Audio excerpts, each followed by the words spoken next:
আজকের দিনে সেরা নারী যে সম্মান, সেই সম্মান ইউনিফোর ইন্ডিয়া প্রাইভেট লিমিটেডের পক্ষ থেকে সেরা নারী সম্মানে 15 জন নারীকে আমরা সাদে আহ্লাদের তরফ থেকে তাদের পুরস্কৃত করেছি। এবং আজকের দিনে আমরা যে আমাদের একটা মেম্বারশিপ কার্ড আমরা সবার হাতে তুলে দিয়েছি, নারীদের হাতে, এবং আমরা কার্ডটাকে আজকে লঞ্চ করেছি সাদে আহ্লাদের তরফ থেকে। নারী দিবস কি বার্তা দিতে চান সাধারণত?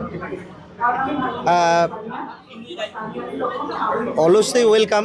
নারীরা সমাজের একটা মূল্যবান অঙ্গ এবং নারীদের নিয়েই পুরুষরা চলাফেরা করে, নারী ছাড়া কিছুই নেই এবং নিশ্চয়ই সম্মানের ব্যাপার। তাদের সম্মান জানাই এবং তাদেরকে আগামী দিনে আরও বড় হওয়ার সুযোগের সঙ্গে আমরা সাদে আহ্লাদের তরফ থেকে হাত বাড়িয়ে দেবো। আমার নাম গৌতম সূত্রধর, সিনিয়র মার্কেটিং ম্যানেজার, গৌতম সূত্রধর, সাদে আহ্লাদে। মা দুর্গার সাথে মা সরস্বতীও আসেন, মা লক্ষ্মী আসেন। আমি গণেশ কার্তিকের কথা আপাতত স্থগিত রাখছি, কিন্তু তার সঙ্গে আমাদের আলাদা করে লক্ষ্মী পুজো হয়, আবার সরস্বতী পুজো হয়।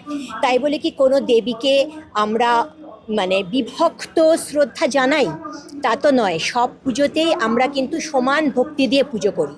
সেরকম নারী পুরুষ আমার মনে হয় সমাজের দুটো আলাদা স্তম্ভ। দুটো স্তম্ভ যদি একসাথে একভাবে না এগোয় তাহলে কিন্তু সমাজ এগোবে না। আর কালকে যেহেতু নারী দিবস, সেই একজন নারীর পিছনেও কিন্তু যে কোনো সাকসেসফুল নারীর পিছনে শুধু নারীরাই থাকে তা নয়, সাকসেসফুল নারীর পিছনে একজন পুরুষও সবসময় থাকে।